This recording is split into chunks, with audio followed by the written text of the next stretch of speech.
nagdeklara lang ako ng mga variables para sa bawat LED. Ang LED number 1 is nakakonekta kay pin 2 at LED number 2 is nakakonekta kay pin 3. At ganoon din po yung iba, yung hanggang LED 10. Yung LED 10 is nakakonekta na kay pin 11. Pagkatapos nun, itong array para mas ma-organize yung pagkakalagay ng 10 LED. Bakit ko ito ginawa? Para mas madali ko makontrol yung lahat ng LED sa paggamit ng loop. And then, yung array index po ay nagsisimula sa 0. Kaya ang LED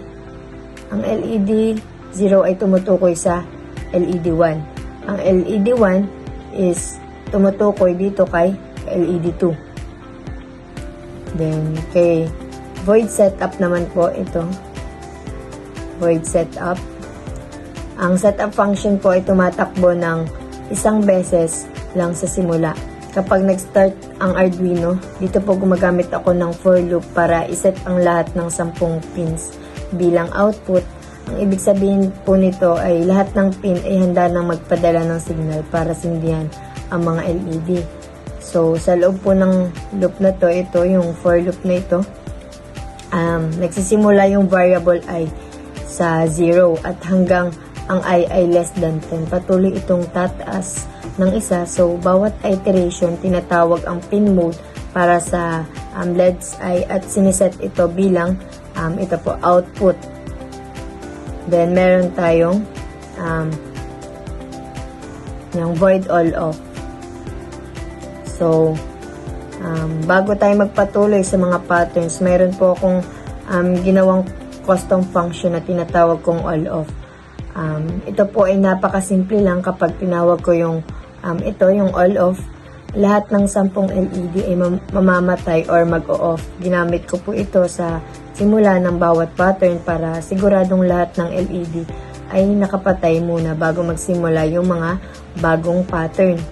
Ito sa void loop. Yan. Ito yung next part. Loop function kung saan nakalagay yung 10 LED patterns.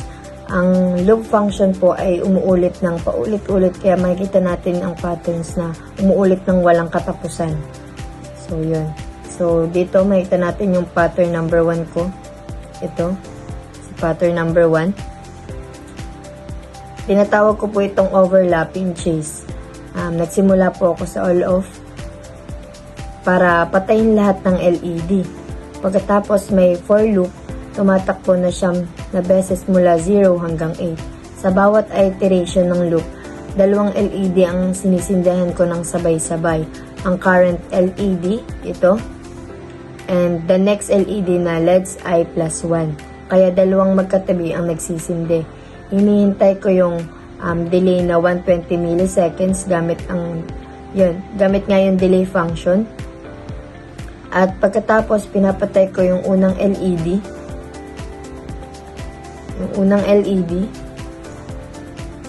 Pero yung pangalawang LED ay nananatiling nakasindi kaya lumilikha ito ng effect na parang 2 ilaw yung tumatakbo mula kaliwa to kanan.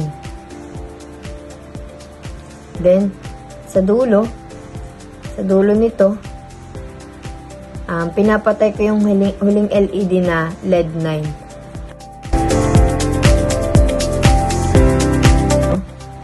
Pattern number 2, tinatawag ko siyang sequential fill and clear.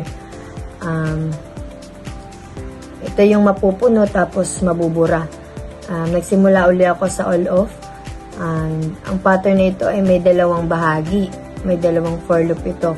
Sa unang bahagi ng for loop ay isa-isang sisindihan ang lahat ng LED mula kaliwa to pakanan. Ang bawat iteration ay sinisindihan ang current LED tapos hinihintay itong 80 milliseconds bago magpatuloy sa susunod. Kaya makikita natin ang LED na unti-unting nasisindihan isa-isa. Pagkatapos mapuno lahat, may sandaling hihinto na 30 milliseconds, and sa pangalawang bahagi may another loop na isa-isang pinapatay ang lahat ng LED mula kaliwa to to pakanan. Kaya ang effect po ay parang progressive filling tapos progressive clearing na din. So, sa pattern number 3 naman, so meron tayong pattern number 3. Tinatawag ko siyang triple chase or yung tatlong sabay na ilaw. Katulad ng pattern number 1, pero ngayon, beses tatlong LED ang sisindihan ko ng sabay-sabay. Ang loop po ay tumatakbo ng 8 beses mula 0 hanggang 7. Sinisindihan ko ang LED eye. Ito ang LED eye, ang LED eye plus 1 at ang LED eye plus 2. Tatlong magkasunod na LED. Hinihintay itong 100 milliseconds tapos pinapatay ko lang yung unang LED. Dahil pinapatay ko lang ang isa, ang dalawang natitira ay patuloy na nagsisindi, kaya lumilikha ito ng effect na parang may tail o buntot ang ilaw habang gumagalaw. Sa dulo, tinatawag ko ang all-off para ito, yung all-off, para siguradong lahat ay patay at naghihintay ng 3 segundo bago pumunta sa susunod na pattern. Then dito, may pattern number 4. Tinatawag ko siyang inward converge. Ito yung papasok mula sa gilid papuntang gitna. Ito ay isang magandang example ng mirror effect. Ang loop po ay tumatakbo ng 5 beses mula 0 hanggang 4. Sa bawat iteration, sinisindihan ko ang 2 LED. Ang LEDs ay na mula kaliwang gilid at ang LEDs 9 minus 1 na mula kanang gilid. Kaya halimbawa kapag yung equal 0, sinisindihan ang LED 0 at LED 9 and ang pinakadulo na magkabilang side kapag i-equal 1, sinisindihan ang LED 1 at LED 8 at ganun din po ang iba. Ang effect po ay parang 2 ilaw mula sa magkabilang gilid na papunta sa gitna hanggang magkita sila. Pattern number 5. Tinatawag ko siyang outward diverge o palabas mula sa gitna.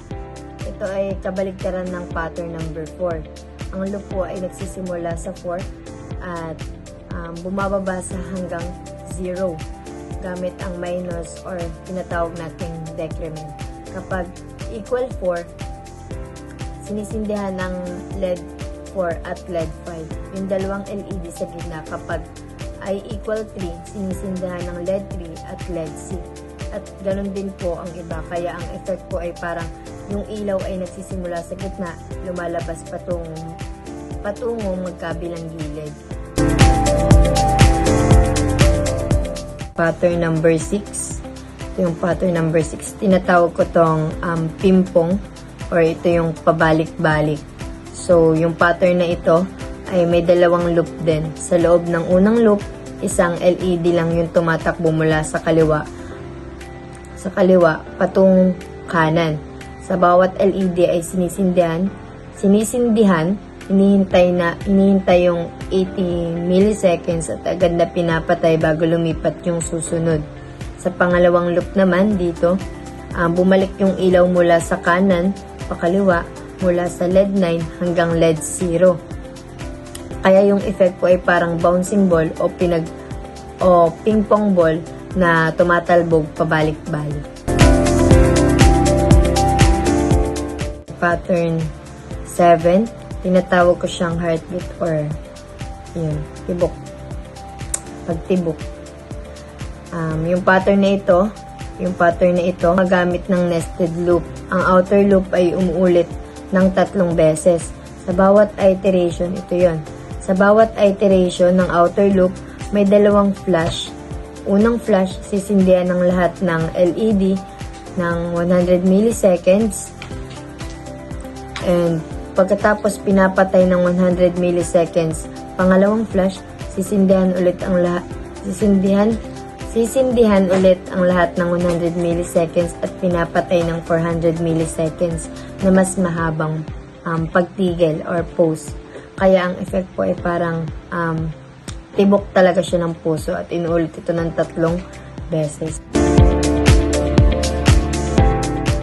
Okay, pattern number 8 naman. Tinatawag ko siyang ito, Okay, pattern number 8. Ayan. Tinatawag ko siyang narrow window sweep or yung dalawang ilaw na gumagalaw. Ang loop na to ay tumatakbo ng 8 beses sa bawat iteration. Sinisindihan ko yung LED eye plus 1 at LED eye plus 2. Dalawang magkatabi. Hinihintay ng 120 milliseconds at pagkatapos tinatawag ko yung all off para patayin lahat. At pagkakaiba po nito sa pattern number 1 ay dahil pinapatay ko lahat ng LED after each step, laging dalawa lang yung nagsisindi at gumagalaw. Walang tail effect kaya parang small window lang na dumadaan sa LED step. So sa pattern 9, tinatawag ko tong every third LED or tatlo-tatlong grupo. So, ito yung pinaka-complicated pattern dahil may 3 layers ng loop.